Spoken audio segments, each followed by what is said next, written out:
ओरमास OMC दक्षता विकास तालीम कार्यक्रम खଣି अंचल युववर्ग को आत्मनिर्भरशील बाट देखाइला योजना।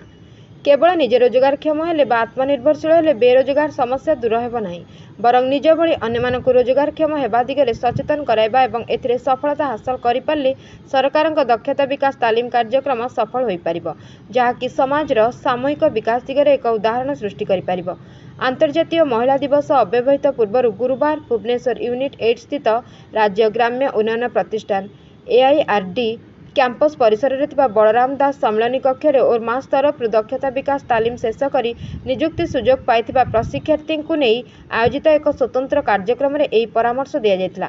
ओरमास ओएमसी ओडिशा खनि निगम मिलित आनुकूल्य राज्यर खनि अंचल बसवास करथिबा गरीब परिवार अल्प शिक्षित बेरोजगार युववर्ग कार्यकारी करा जायछि निजुक्ति भित्तिक दक्षता विकास तालीम योजना।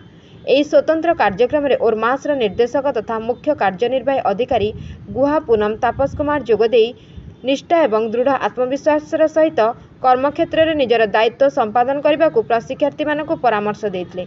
Bureau report Ekamra news.